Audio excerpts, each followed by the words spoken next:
तपाईँ विदेशीसँग ऋण लिएर यो चलाउनु पर्ने राज्य व्यवस्था कस्तो ल्याउनु भएको छ? क्रिस्चियनसँग कर लिएर हिन्दुत्वको मन्दिरमा जलारी चढाउने, कसले चढाउने? तिमी कम्युनिस्ट भएर। लाज छैन?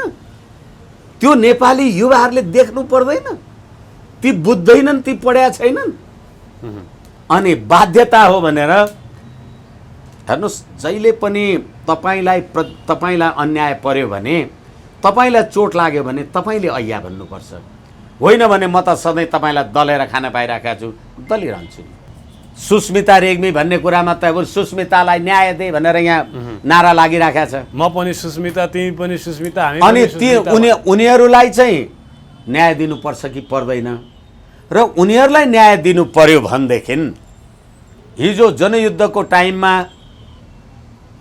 नेपाली सेनाद्वारा पनि बलात्कार भएका छन्, माओवादीद्वारा पनि बलात्कृत भएका छन्, माओवादीका लडाकु र नेपाली सेनाको समायोजन पनि भएको छ। अब बलात्कारीहरूले राज्य चलाएका छन्, के भएको छ देश? अनि तपाईले अपराध गर्नुभयो भने तपाईँ सदरखोर 20 वर्ष जेल, अनि उसले 17,000 मान्छे मार्यो भने पटक पटक सिंहदरबार र सलाम। यही होइन देश?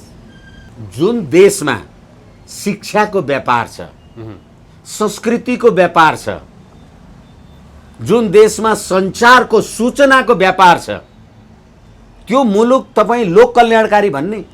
जुन देशमा आफ्नी आमाको क्रिया गर्दा गाईको गौत खाएर शुद्ध हुनुहुन्छ तपाईँ, आमाको त दुध मात्रै खाइन्छ, गाईको त मुत पनि खाइन्छ नि, त्यसलाई काट्नुपर्छ भन्ने कानुन बनाउँदा 93% ओमकार परिवार नेपालीहरू चुप्प लाएर बस्छन् भने यो देशमा यिनीहरूले दुख नपाएर कसले पाउँछ? नेपाली जनता अहिले यो महँगीको भारले, मारले जुन सडिराखेका मरिराखेका छन्, ती नेपाली जनताले अब तपाईँ नेपालको आन्तरिक ऋण तपाईँ उठाउनुहुन्छ भने कसले तपाईँलाई, कुन शक्तिले यो पैसा तिर्छ र यो पैसा उड्छ? पुष्पकमल दाहाल, बाबुराम भट्टराई लगायतका मान्छेहरूको विरुद्धमा 60,000 उजुरी छन्। 16 वर्ष भयो। ती पीडितले न्याय के पायो? यी पीडक कहाँ छन्? यस्तै हुन्छ लोकतन्त्र। माओवादीको टाउको काटेर झोलामा हालेर ल्या, त्यो झोलाभरि पैसा लिएर जा भन्ने पुष्पकमल दाहाल र शेरबहादुर एकै ठाउँमा बसेर चुनाव लड्छन् भने यो देशमा नीति छ? प्रचण्डजी, तपाईँले 12 वर्ष जनयुद्ध गरेर 17,000 मान्छे मर्दा मालिक नारायणीटीमा बस्थ्यो, त्यो मालिक दिल्ली सार्ने काम कसले गरे? कुरा गर्नुहुन्छ। जयसिंह धामीलाई तुइन चुडाएर एसएसबीले मार्यो भने, अनि जयसिंह धामी जिन्दाबाद भनेर यहाँ जुलुस लगाए, नरेन्द्र मोदी मुर्दाबाद भन्यो भने, त्यो नरेन्द्र मोदी मुर्दाबाद भन्ने केटाहरूलाई चाहिँ पुलिसले आएर लाठीले कुटेर खेल्छ। यो त्यही देश होइन? घर घरमा सिंहदरबार, ढोका ढोकामा भ्रष्टाचार। अब अहिले प्रेम आले लगायतका के भन्ने, मलाई यो नाम लिन पनि एकदमै, किशन श्रेष्ठ, प्रेम आले, रामकुमारी झाँक्री, यो नाम लिन पनि मलाई आफूलाई नै अपराध बोध हुन्छ, हीनता बोध हुन्छ यिनीहरूको नाउँ लिन। यी सूर्य चिन्हमा भोट पाएर रुख चिन्हमा मत हालेर शेरबहादुरलाई बनाउने मान्छे नीति, नैतिकता, पात्र, पद्धति, प्रणाली, थिति, रीति। माधव कुमार नेपालको पार्टीलाई कुन नेपाली जनताले भोट दिएर तिमी मन्त्री भयो? कहिले दियो भोट? यही रामकुमारी झाँक्री होइन? केपी शर्मा ओलीले 77 पुस 5 गते प्रतिनिधि सभा विघटन गर्दाखेरि विद्यादेवी भण्डारीजीलाई, राष्ट्रपतिजीलाई बालकोट गएर केपी ओलीसँग बालकोट गएर बसे हुन्छ भनेर भन्ने होइन? अनि त्यही विद्यादेवी भण्डारीसँग शपथ ग्रहण गरेर मन्त्री हुनु तपाईँलाई के हो? तपाईँलाई संविधानले विचार र अभिव्यक्तिको स्वतन्त्रता दिएको छ। म काङ्ग्रेस अथवा म राजावादी मान्छे, तपाईँ माओवादी, तपाईँ गणतन्त्रवादी मान्छे, अनि म राजावादीलाई चुनावी गठबन्धन छ भन्दैमा गणतन्त्रवादीलाई भोट हाल भन्यो भने यो समावेशी भयो कि के भयो? यो नौटङ्की। अनि सुनितालाई दिएको भोट चाहिँ पार्टीको भोट, बालेनलाई दिएको चाहिँ स्वतन्त्रको भोट। भोट दिने त एउटै नेपाली नागरिक हो नि। अनि त्यस्ता कैयन नागरिकहरू छन् जसले चाहिँ सूर्यमा भोट हान्नेहरूले मेयर प्रमुख चाहिँ लौरोमा भोट दिएका छन् र अरू सबै सूर्यमा लगाएका। त्यसैले मैले तपाईँलाई अघि नै भने, राज रह्यो, नीति रहेन। तपाईँ नीतिमा जानुहोस्। अब अहिले सरकारले ल्याएको यो बजेट जनमुखी छ त? कसरी हेर्नु भएको छ? लामो समयदेखि तपाईँ नेपालको राजनीतिलाई निहाल्नु भएको छ। पहिलो कुरा त यो बजेट नेपाली जनताको हित, शान्ति, समुन्नति, उन्नतिको निमित्त भन्दा पनि लगभग असम्भव कुरा देखाएर अब आउने प्रतिनिधि सभा र प्रदेश सभाको निर्वाचनमा नेपाली जनताले हामीलाई मत दिउन् भन्ने अभिप्रायद्वारा आएको देखिन्छ। र अहिले यो बजेट आउँदासम्म देशमा आन्तरिक ऋण 8 खर्ब 63 अर्ब 19 करोड र बाह्य ऋण 9 खर्ब 84 अर्ब 79 करोड। भन्नुको तात्पर्य मैले तपाईलाई निवेदन गर्न खोजेको कुरा के हो भने के हो ठ्याक्कै बताउनुहोस्। आन्तरिक ऋण चाहिँ 8 खर्ब 63 अर्ब, बाह्य ऋण चाहिँ 9 खर्ब भनेपछि हामी कति बाह्य विदेशी शक्तिको अनुदान अथवा ऋणमा बाँचिराखेका रहेछौँ। र यो 17 खर्ब भन्दा धेरै ऋण छ हाम्रो। अनि यस कारणले गर्दाखेरि 18 खर्ब 48 अर्ब 10 करोड नेपाली जनतालाई यो ऋण भएपछि एउटा व्यक्तिलाई 63,310 रुपियाँ ऋण हुँदो रहेछ भने तपाईँले यो देशको, यो राष्ट्रको नागरिक भए बापतमा के सुविधा पाउनु भएको छ र तपाईँ 63 करोड 63,000 तपाईँले ऋण तिर्नुपर्ने? एउटा बच्चा जन्मेपछि त्यसलाई 63,000 ऋण लायो। एउटा बच्चा जन्मेपछि होइन, तपाईँले अहिले राज्यबाट के सुविधा पाउनु भएको छ र तपाईँ 63,000 ऋण तिर्नुपर्छ? राज्यले के दियो तपाईँलाई? शिक्षा, स्वास्थ्य, राज्य आधारभूत आवश्यकताहरू। राज्यले शिक्षा, स्वास्थ्य एकछिनलाई भन्नुहोस् न। तपाईँको बच्चा बोर्डिङ स्कुल पढ्छ, तपाईँ अलिकति आर्थिक रूपले सम्पन्न हुनुहुँदो रहेछ। मेरो बच्चा सरकारी स्कुलमा पढ्छ अनि एसई जाँच दिने त प्रश्नपत्र त एउटै होला, कोर्स बुक पनि एउटै होला। तपाईँको बच्चा चाहिँ पास हुन्छ, मेरो बच्चा चाहिँ किन फेल हुन्छ? किनकि मेरो बच्चाले बोर्डिङ स्कुल पढेको हुन्छ। किनभनेदेखि गुणस्तरीय शिक्षा होइन, तपाईँ गुणस्तरीय होइन, तपाईँ पैसा, जुन देशमा शिक्षाको व्यापार छ, संस्कृतिको व्यापार छ, जुन देशमा सञ्चारको सूचनाको व्यापार छ, त्यो मुलुक तपाईँ लोक कल्याणकारी भन्ने? सूचना पाउनका लागि जनताको मौलिक हक होइन राज्यमा? विचार र अभिव्यक्तिको स्वतन्त्रता व्यक्तिको जन्मजात हक होइन? त्यो कुरालाई पाउनका लागि पैसा चाहिने। अनि यो अहिले भूतपूर्व भएका मान्छेहरू, भूतपूर्व मन्त्री, गृहमन्त्री, प्रधानमन्त्री, प्रधान न्यायाधीश, प्रधान सेनापति लगायतका मान्छेहरू अहिले एकछिनलाई मान्नुहोस्, उदाहरणको लागि चोलेन्द्र शमशेर जबरा, तपाईँले महाभियोग लगाउने जे नाटक गर्नुभयो, अब उहाँको पदावधि सिद्धिन्छ, महाभियोग लाग्दै लाग्दैन सिद्धिहाल्यो। अहिले तपाईँले यी भूतपूर्वहरूलाई गाडी सुविधा अनि सशस्त्र प्रहरीको सुरक्षा, तपाईँले यी भूतपूर्वहरूले यो देशको लागि के योगदान दिएका छन्? अहिले भूतपूर्व प्रधानमन्त्री भएको मान्छेले तपाईँलाई के योगदान दिएछ? सवारी साधनदेखि लिएर सुरक्षाकर्मीसम्म, अघि पछि टाटा र टुटु। अनि त्यो पैसा कहाँबाट आउँछ?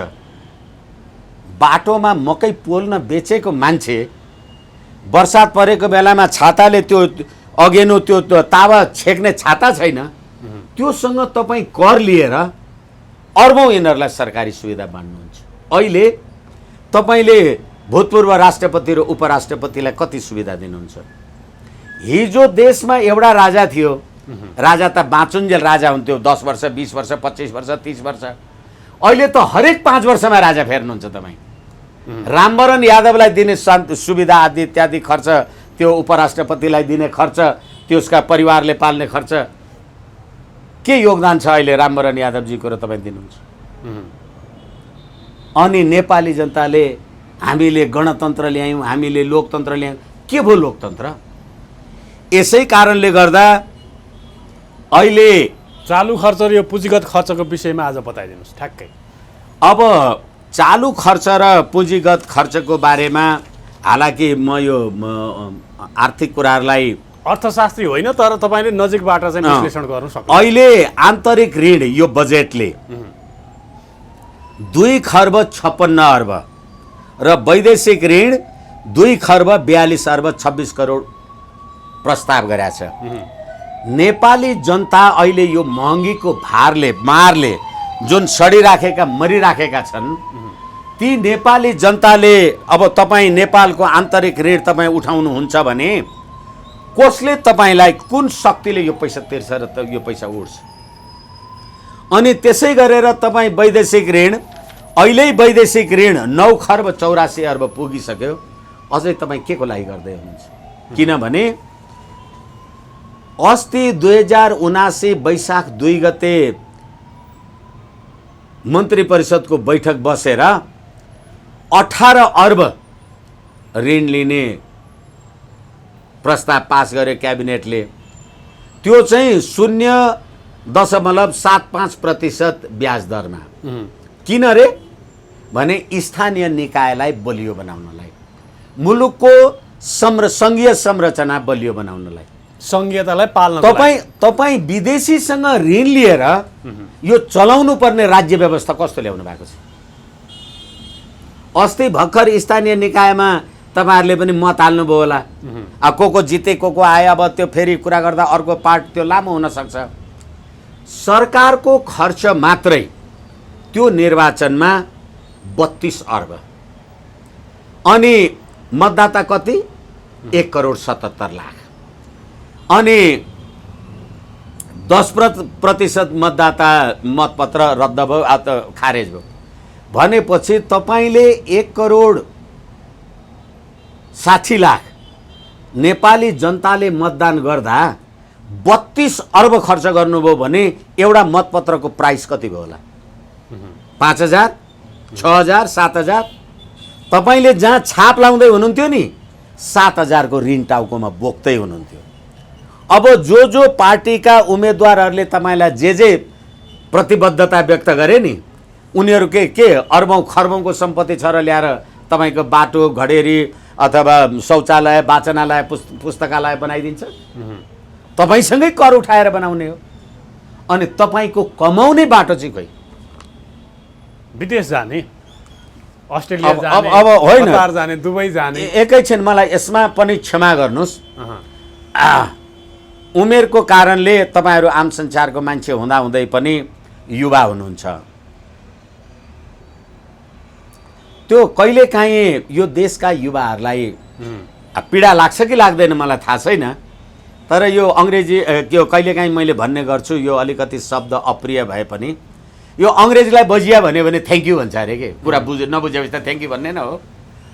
अनि अहिले नेपाली युवाहरू लाइन लागेर अमुक एउटा पार्टीलाई, कुनै नेतालाई भोट दिन्छन्, अनि तपाईँको भोटले म चाहिँ राज्य सत्तामा पुग्छु, तपाईँ चाहिँ आफ्नो गाउँघरमा भएको घरबारी बन्दक राखेर एउटा झोला बोकेर अनि त्रिभुवन अन्तर्राष्ट्रिय विमानस्थलबाट अरबतिर भाँडा मोल्न जानुहुन्छ। आजको बाध्यता हो, बाध्यात्मक स्थिति हो, सरकारले रोजगार दिएको छैन। एकैछिन, त्यसैले अब तपाईँ विदेशमा जानुहुन्छ र सरकारलाई राजस्व रेमिटेन्स पठाउनुहुन्छ, राजस्व बढ्छ। अहिले विदेश जाने कुराले गर्दा डलर छैन, राष्ट्र ब्याङ्कसँग डलर छैन विदेश जाने उसरलाई जान। विदेश जाने विद्यार्थीहरूको लागि मात्रै 64 अर्ब राष्ट्र ब्याङ्कबाट पैसा निष्कासन गर्नु पर्यो। मैले अर्कै कुरा तपाईँलाई निवेदन गर्दै थिएँ। अनि तपाईँ त्यहाँ जाँदाखेरि रेमिटेन्स पठाउनुहुन्छ, म सत्तामा पुगेको छु, रेमिटेन्स खान्छु, गर्दा गर्दै तपाईँ त्यो अरबको खाडीमा मर्नुभयो, अनि तपाईँको लास आउँछ, अनि त्यो लास आउँदाखेरि पनि सरकार कर लिन्छ। पीडा लाग्दैन? अनि तपाईँ यहाँ पार्टीलाई भोट हाल्नुहुन्छ र अर्का कहाँ भाँडा मोल्न जानुहुन्छ। वाह सम्प्रभु नेपाल। तर पीडा जति भए पनि आजको स्थिति त त्यही नै हो नि। किनभने हामी, तपाईँको मुलुक, तपाईँलाई भोक लागेको छ, मैले भात खाएर हुन्छ? तपाईँको देश, तपाईँ युवाहरू होइन। अब अहिले चाहिँ हामी युवाहरूले हाम्रो मुलुकको बारेमा, तपाईँको मुलुक बनाउनलाई अर्को आइदिन्छ र तपाईँ विदेशमा भाडा मन लगा। तपाईँले यहाँ भएका विकृति, विसङ्गति, भ्रष्टाचार, व्याभिचार, अनाचार, दुराचार जे छन् तिनीहरूको बारेमा एक शब्द बोल्नुहुन्छ? उदाहरणको लागि हेर्नुहोस्, अहिले तपाईँले धर्मनिरपेक्ष संविधान बनाउनु भएको छ। धर्मनिरपेक्ष संविधानको कम्युनिस्ट प्रधानमन्त्री हाम्रो केपी शर्मा ओलीजी, उहाँ प्रधानमन्त्री हुँदा 100 केजी सुनको जलहरी पशुपतिमा चढाउनु भयो। एउटा गरिब सर्वहारासँग 100 केजी सुन कहाँबाट आयो? त्यो सुन राष्ट्रकोषबाट आएको, जनताले कर तिरेको पैसा होइन हो, कर तिरेको पैसा हो। तपाईँ धर्मनिरपेक्ष देशको प्रधानमन्त्री पशुपतिमा सुनको जलहरी किन चढाउनु भयो?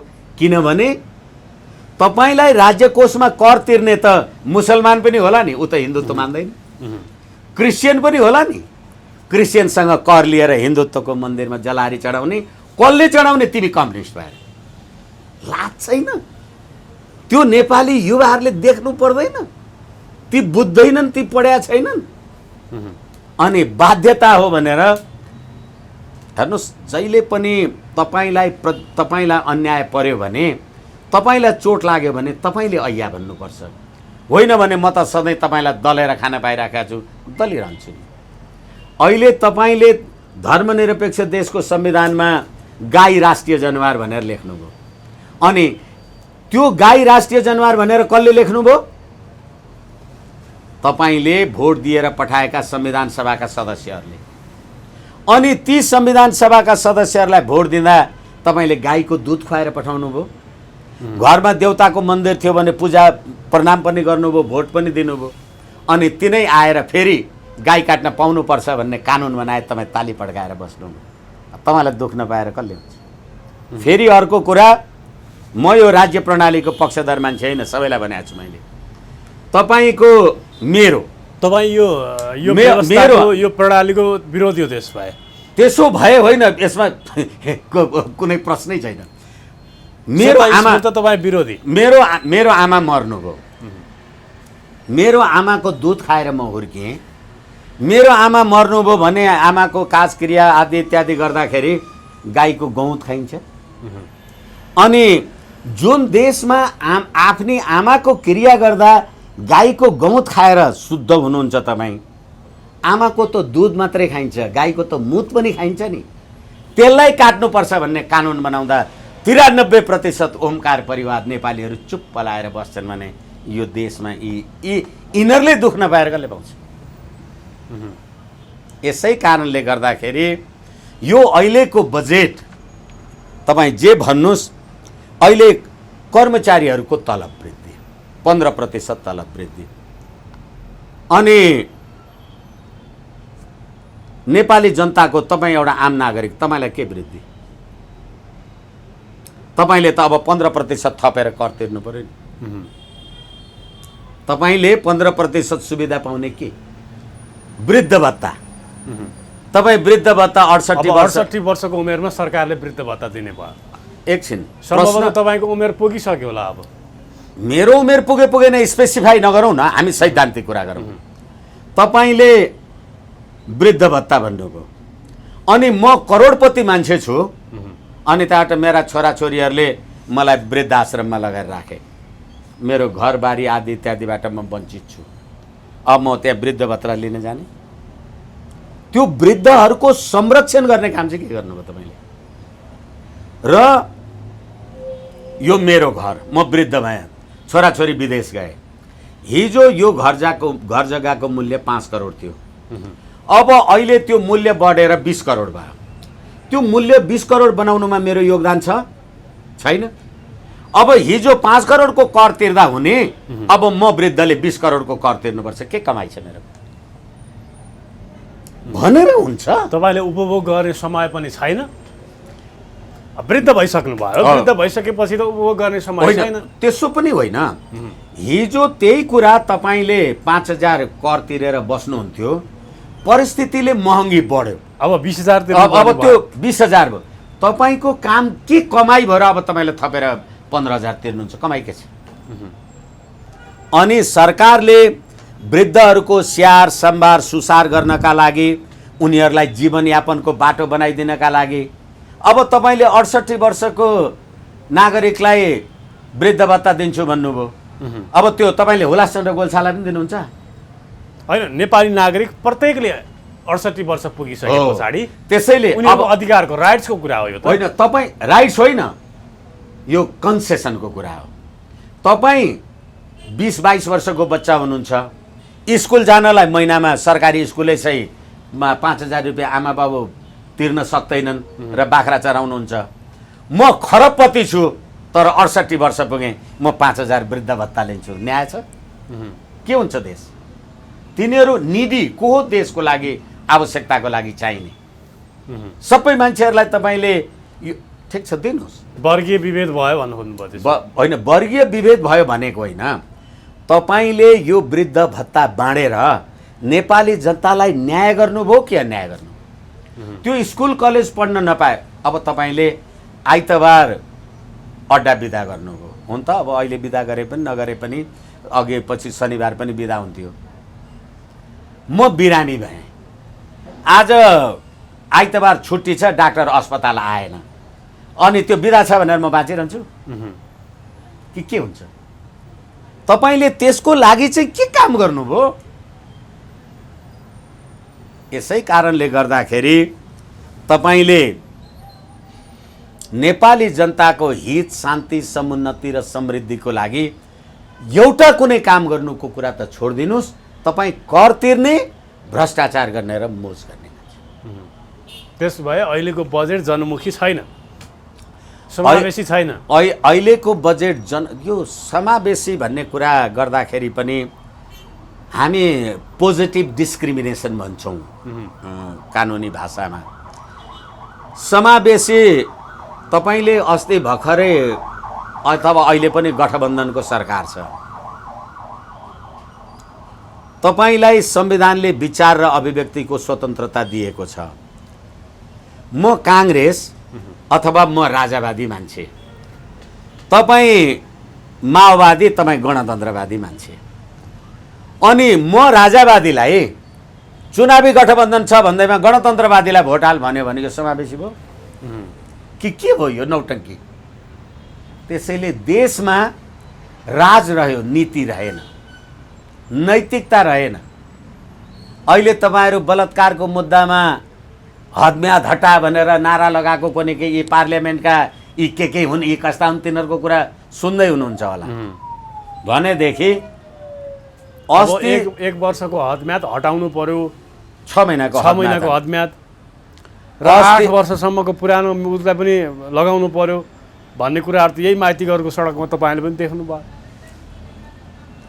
अस्ति चैत 26 गते एक थरी महिलाहरूले प्रेस मिट गरे, माओवादीद्वारा हामी माओवादी जनयुद्ध कालमा बलात्कृत भयौँ भने।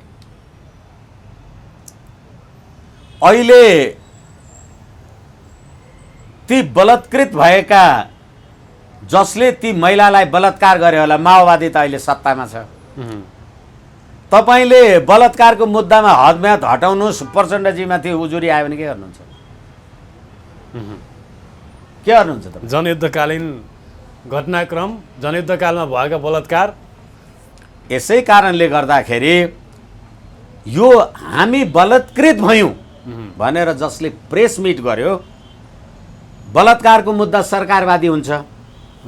अनि सरकारवादी मुद्दामा त अहिले यो सुस्मिता रेग्मी भन्ने कुरामा त सुस्मितालाई न्याय दे भनेर यहाँ नारा लागिराखेको छ। म पनि सुस्मिता, तिमी पनि सुस्मिता, हामी अनि उनीहरूलाई चाहिँ न्याय दिनुपर्छ कि पर्दैन? र उनीहरूलाई न्याय दिनु पर्यो भनेदेखि हिजो जनयुद्धको टाइममा नेपाली सेनाद्वारा पनि बलात्कार भएका छन्, माओवादीद्वारा पनि बलात्कृत भएका छन्, माओवादीका लडाकु र नेपाली सेनाको समायोजन पनि भएको छ। अब बलात्कारीहरूले राज्य चलाएका छन्, के भएको छ देश? अनि तपाईँले अपराध गर्नुभयो भने तपाईँ सदरखोर 20 वर्ष जेल, अनि उसले 17,000 मान्छे मार्यो भने पटक पटक सिंहदरबार र सलाम। यही होइन देश? एकजना मान्छे मार्ने व्यक्ति एकजना मान्छेलाई कुटपिट गर्ने बलात्कार गर्ने व्यक्ति चाहिँ जेलमा जानु पर्यो, 20 वर्ष थुनिनु पर्यो। 17,000 मान्छे मारेको मान्छे देशको प्रधानमन्त्री। सत्य निरूपण तथा मेलमिलाप आयोगमा पुष्पकमल दाहाल, बाबुराम भट्टराई लगायतका मान्छेहरूको विरुद्धमा 60,000 उजुरी छन्। 16 वर्ष भयो। ती पीडितले न्याय के पायो, यी पीडक कहाँ छन्? यस्तै हुन्छ लोकतन्त्र। तर तपाईँहरू पनि त अधिवक्ता हुनुहुन्छ के अरे, वरिष्ठ अधिवक्ता हुनुहुन्छ। यो सत्य निरूपण आयोगले के गरिरहेको छ भनेर प्रश्न सवालहरू त गर्नुपर्छ त। आखिर तपाईँहरू कता हुनुहुन्छ भनेर जनताले प्रश्न गरिरहेछन्। ठिक छ, बगरेका अगाडि बाख्राको बिन्ती। जनताले प्रश्न गरिराखेका छन्। जनताले हामीलाई प्रश्न गर्नुभन्दा अगाडि जनताले भर्खरै भरतपुर लगायतका क्षेत्रमा कुन कुन प्रतिष्ठित व्यक्तित्वलाई मतदान गर्नुभयो याद गर्नु पर्यो नि। तपाईँले मतदान नगरिकन त कुदेर सिंहदरबार त पुगे होइन नि। अनि तपाईँ अपराधीलाई भोट हाल्ने अनि विद्वानहरूले केही गरेन भनेर तपाईँ भन्ने होइन भने त दौडेर सिंहदरबार पुग्ने भए त यहीँको टिममा पनि पुग्थ्यो होला नि। यसै कारणले गर्दाखेरि तपाईँले, नेपाली जनताले जबसम्म आफू यस बारेमा सजग र सचेत हुँदैनन् दुःख पाइरहन्छन्।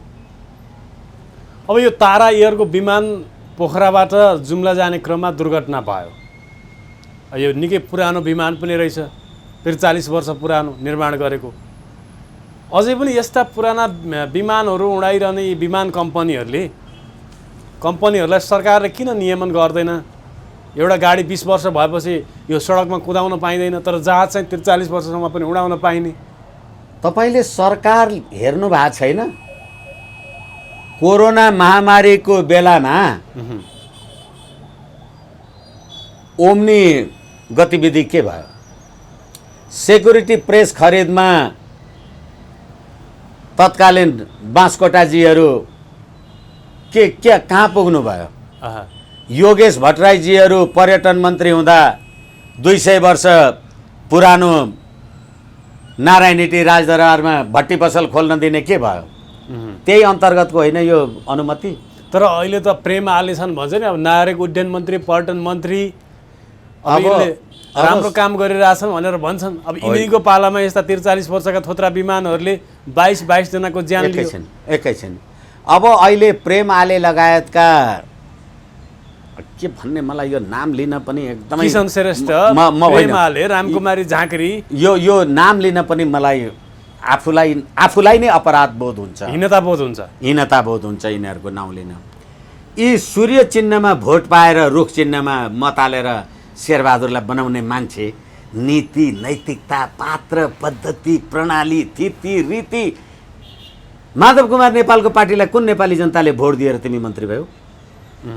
कहिले दियो भोट? अनि अहिले तपाईँ प्रेम आलेको कुरा गर्दै हुनुहुन्छ। अब प्रेम आलेलाई तपाईँले गएर यो कुरा भन्नुभयो भने मभन्दा अगाडि कहिले अनुमति दिएको थियो, जहाज खस्यो, मेरो के गल्ती भन्छ त?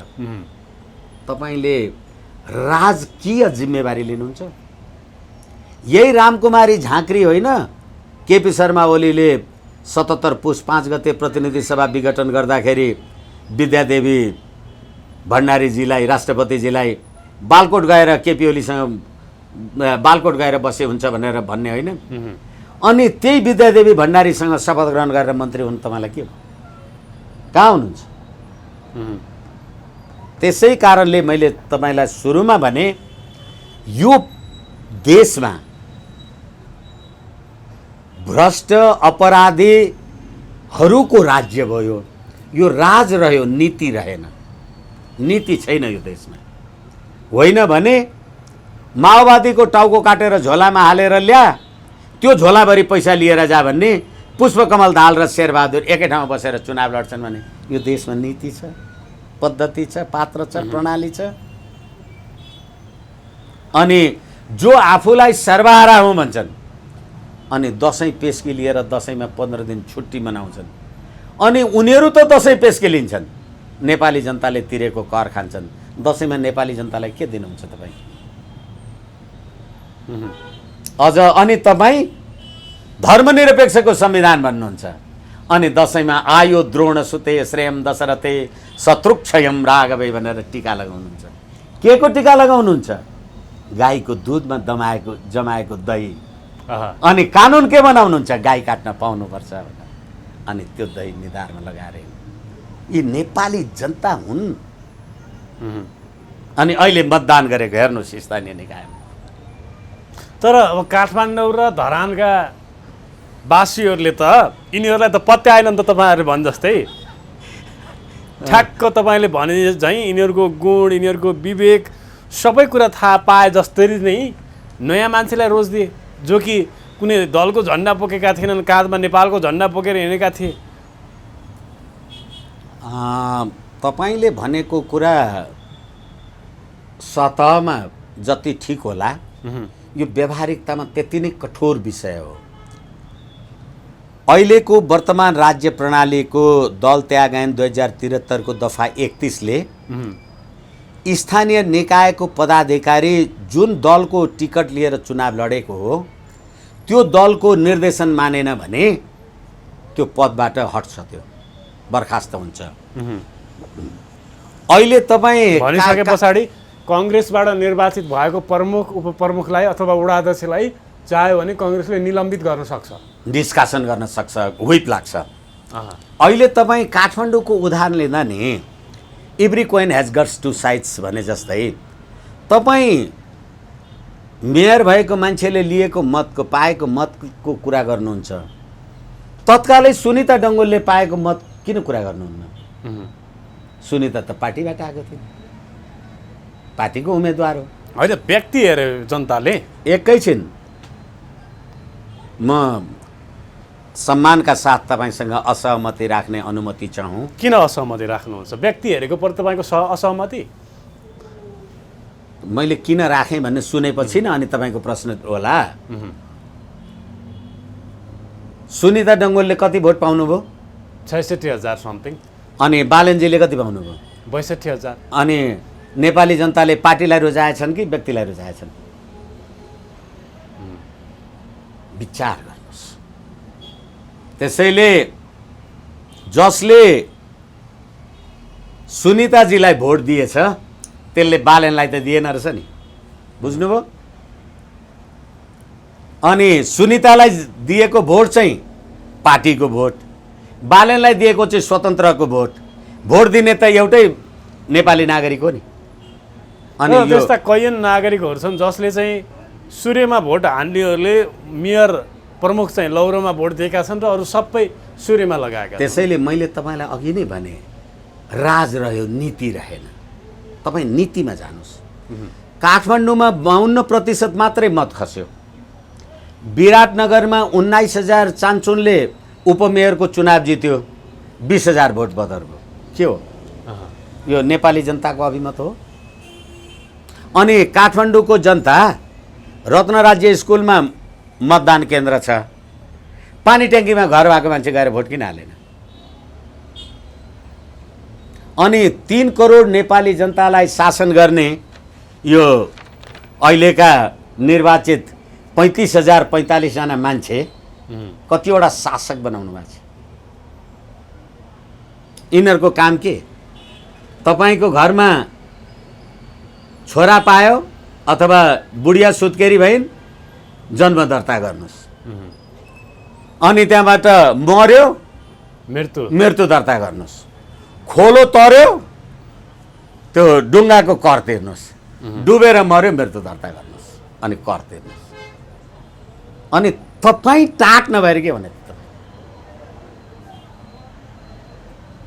यसै कारणले गर्दा यो कहिलेकाहीँ भन्ने गर्छन् घर घरमा सिंहदरबार, ढोका ढोकामा भ्रष्टाचार। घर घरमा सिंहदरबार छ, ढोका ढोकामा भ्रष्टाचार छ। किनभनेदेखि एउटा उपमेयर भएको मान्छे मेयरलाई गाडी किनिदियो, किनिदियो। उपमेयर त महिला हुनुहुन्छ, अब ड्राइभर राख्नलाई को राख्नु पर्यो? घरको छोरा। अनि त्यहाँबाट छोरा त राखे, पिएको राख्ने नि आफ्नो श्रीमान। अनि यो हिजो त श्री 3हरू थिए, अहँ। एउटा मात्रै थियो राणा परिवार, अहिले त घर घरमा श्री 3हरू हेर्नुहोस्। अनि जन्म दर्ता गर्न गयो, तपाईँको श्रीमती कहिले सुत्केरी हुनुभयो, बच्चा पाउनुभयो? शनिबार। ए छुट्टीको दिनमा पनि सुत्केरी हुने, आज दर्ता हुँदैन, जन्म दर्ता हुँदैन। यो देश छ, बाँकी छ। अनि एमसिसी लगायतका जस्ता कुराहरू डोनाल्ड लूले जे भन्छन् होला, सी जिनपिङ विचारधाराले हामी देश चलाउँछौँ भन्छन् होला प्रचण्डहरू। यो देशको राष्ट्रियता, राष्ट्रिय एकता, अखण्डता, स्वाधीनता, सम्प्रभुता यिनीहरूसँग छ। यसै कारणले गर्दाखेरि यो राज्य प्रणालीले मलाई लाग्छ नेपालको स्वाधीनता, शेरबहादुर देउवा अखण्डता। केपी ओली प्रचण्डसँग यो देशको बागडोर सम्हाल्ने हैसियत छैन। बागडोर सम्हाल्ने हैसियत छैन। दिल्लीमा भएको 2063 मङ्सिर 7 गते भएको 12 बुँदे समझदारी, 2062 मङ्सिर 7 गते भएको 12 बुँदे समझदारी गर्दा तपाईँ देशका तमाम युवाहरू, तपाईँहरू कसैलाई थाहा थियो के बुझेर नेपाली जनताले ढुङ्गा हाने? बुद्धि बाहिरबाट आयो होला, पैसा बाहिरबाट आयो होला, ढुङ्गा त यहीँका केटाले हाने नि। बाहिरबाट ढुङ्गा हान्न मान्छे आएको त होइनन्। अनि तपाईँले हानेको ढुङ्गा तपाईँको टाउकोमा लागेर तपाईँको टाउको फुट्यो भने तपाईँ नमर्न म किन मर्ने? यसैले यो राज्य प्रणाली नै मैले भन्ने गरेको छु अघि पछि। तपाईँ एउटा मोटरमा हिँड्दै हुनुहुन्छ भने गाडीलाई थाहा हुन्छ कहाँ जानुपर्छ? ड्राइभरलाई थाहा हुन्छ, गाडीलाई के हुँदैन। ड्राइभरलाई कसरी थाहा हुन्छ? जस्तो फल्नु ठाउँमा झर्ने हो भने त्यही रुटको गाडी चढिसकेपछि त उसलाई थाहा हुने कुरै भयो नि। अनि ड्राइभरलाई मालिकले जहाँ लैजा भन्छ त्यहाँ मात्रै मालिकलाई थाहा हुन्छ। अब तपाईँ मालिकलाई थाहा हुन्छ भन्नुहुन्छ, म भन्छु त्यो पनि होइन। मालिक यहीँ रहेछ भने त मालिक दिल्लीमा बसेर रहेछ भने नि त मालिकलाई पनि उसले जहाँ भन्छ त्यहीँ जान्छ। अस्ति शेरबहादुर दिल्ली जाँदाखेरि पहिले नरेन्द्र मोदीजीको पार्टी अफिस जानुभयो कि प्रधानमन्त्रीजीको कार्यालय जानुभयो? यिनीहरूलाई थाहा छ गाडी कहाँ जानुपर्छ।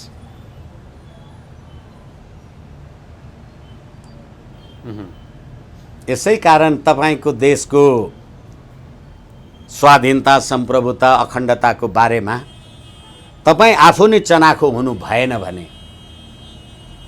जर्मनीका राष्ट्र निर्माता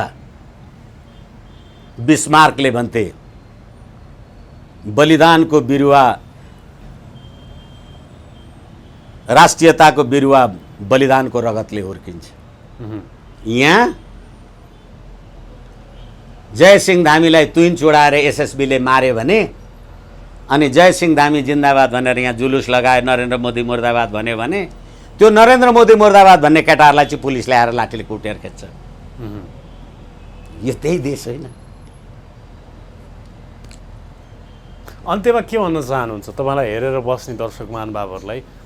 दर्शक महानुभावहरूले धेरैचोटि हेरिराख्नु भएको छ, सुनिराख्नु भएको छ। तर यस्य नास्ति स्वयं प्रज्ञा शास्त्र तस्य करोति किम लोचनाभ्याम विहीनस्य दर्पणम किम करिष्यति भन्छ के। जसको आफ्नै ज्ञान छैन भने उसलाई किताब पढ्नुको केही अर्थ छैन। जसरी अन्धालाई ऐना देखाइदिनुहोस् के हुन्छ त्यसले? त्यसको कुनै औचित्य छैन, कुनै औचित्य छैन।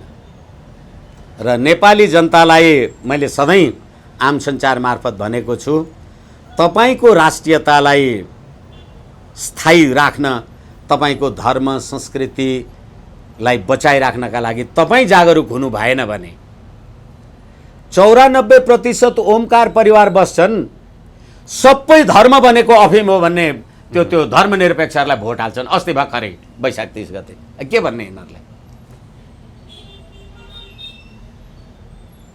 भन्ने शब्द नै छैन केही पनि। त्यसो भए त्यो चरीका चुचाबाट निस्केको शब्द माधुरी उही यथार्थ सम्झन्छ, कुन होला त्यो चरी? केही अर्थ छैन। जति सम्झाए पनि जनता सम्झिनेवाला छैनन्। त्यसो भए सम्झिनेवाला छैनन् भन्दा पनि तर केही न केही परिवर्तन त आउन सक्छन् निरन्तर खट्यो भने। होइन, निरन्तर सचेतना जगायो भने त केही न केही परिवर्तन त होला मानव होइन, जीवनमा। तपाईँ बिरामी हुनुहुन्छ, मैले औषधि खाएर हुन्छ। अहिले यही बजेटकै कुरा भन्नुहोस् न, 15% अब थपेर कर्मचारीलाई तलब दिनुहोस्, तपाईँले चाहिँ के पाउनुभयो? आम जनताले चाहिँ के पाउने? जो यही भन्दैछु म, कर तिर्ने मान्छेले मैले अब 15% बढी तिर्नु पर्यो, मैले चाहिँ के पाएँ? खोइ त जनता बोलेका। हिजो भर्खरै काठमाडौँको महानगरको बैठक बसेका र मेयर साहबले बैठकै चलाउन जान्नु भएन भनेर यत्रो आम संसारमा वाद विवाद भयो। 61-62 हजार नेपाली जनताले मतदान गरेर पठाएको एउटा इन्जिनियर मान्छे बैठकै चलाउन पनि जान्दैन रहेछ। भोट पाएर मात्रै हुन्छ त? अनि भोट पनि तपाईँ त्यो बालेन शाह म चिन्दिनँ, जान्दिनँ, मलाई थाहा छैन, यो ऊ भएर मात्रै सुने हो। मैले चिन्नुहुन्न? त्यसमा चिन्दिनँ, चिनेको छैन। काठमाडौँ महानगरपालिकाको मेयर हो भन्ने त थाहा होला नि तपाईँलाई? त्यो फोटोमा देखाएको कुरा त अब त्यसलाई चिनेको भन्न मिलेन। अनि उहाँको त्यो तस्बिर हेर्दाखेरि यहाँ गीताको किताब बोकेको तस्बिर मैले देखाएको छु। धर्मनिरपेक्ष देशको संविधानको शपथ ग्रहण गरेर चेयरमा पुग्नु भएको छ, गीताको पुस्तक छातीमा राखेको फोटो खिच्नुहुन्छ भने उहाँलाई श्रीकृष्णले श्राप दिनुहुन्छ होला कि वरदान दिनुहुन्छ होला? तर उहाँले त शपथ लिँदा भन्नुभएको छ, मैले देश, जनता र ईश्वरलाई साक्षी राखेर शपथ लिन्छु भनेर भन्नुभएको छ। तपाईँले ईश्वरलाई शपथ राखेर लिनुहुन्छ अनि संविधान कुन मान्नुहुन्छ? धर्मनिरपेक्षको संविधान मान्नुहुन्छ होइन? अनि संविधान, धर्मनिरपेक्षको संविधान मानेर ईश्वरको नाउँमा शपथ लिनु यो अर्को हिपोक्रेसी हो कि होइन? त्यसै कारणले ठिक छ, काठमाडौँ मन्दिरै मन्दिरको सहर हो। अब तपाईँ पनि एउटा कुनै धार्मिक आस्थामा विश्वास राख्नुहुन्छ होला, तर आफ्नो राष्ट्रको पहिचान समाप्त गर्यो जुन राज्य प्रणालीले, त्यसलाई अगाडि लिएर हिँड्नुपर्ने केही कारण छैन। भनिसकेपछि तपाईँ राजतन्त्रवादी हो, राजा नै आउनुपर्छ भन्ने मान्यता पाल्नु? राजतन्त्रवादी होइन, म राज संस्थावादी हुँ। राजा राष्ट्रिय एकताको प्रतीक हुन्छ।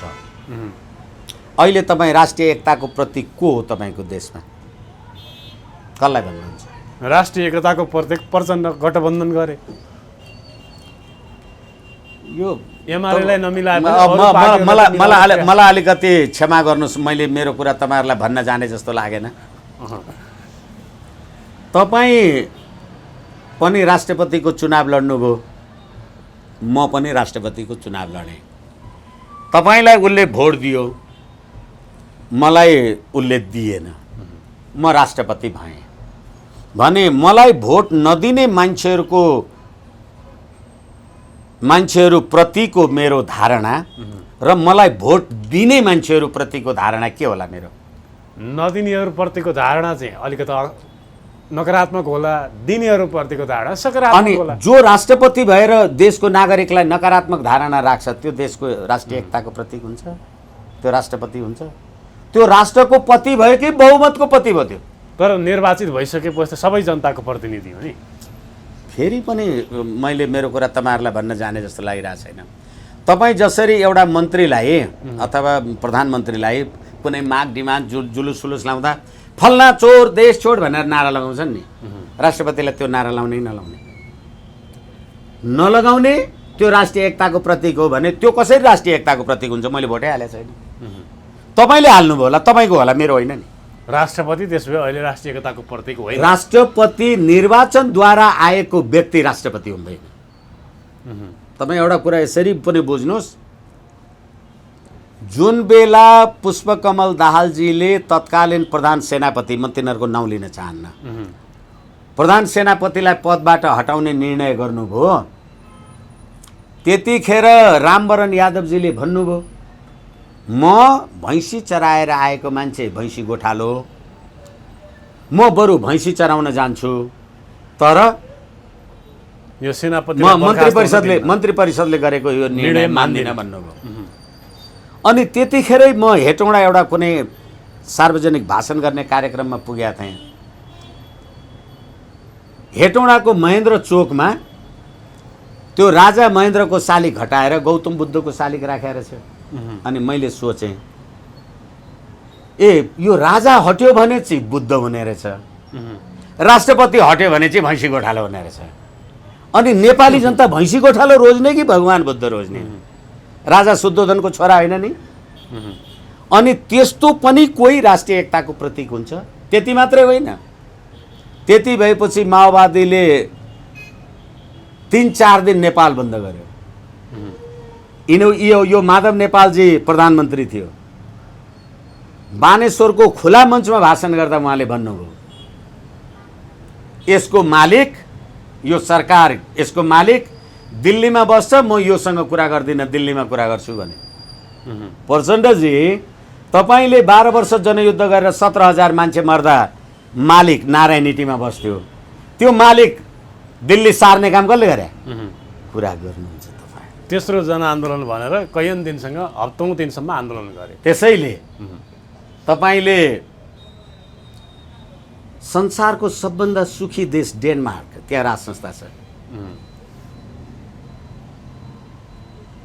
अनि बेलायत जस्तो देश, तिनीहरूले राजनीति नबुझेरै राज संस्था राख्या हो।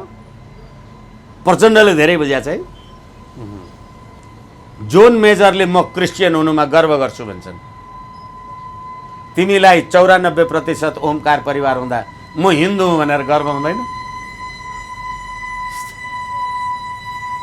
कुपुत्रो जायत क्वचिदपि कुमाता नभवती भन्छ।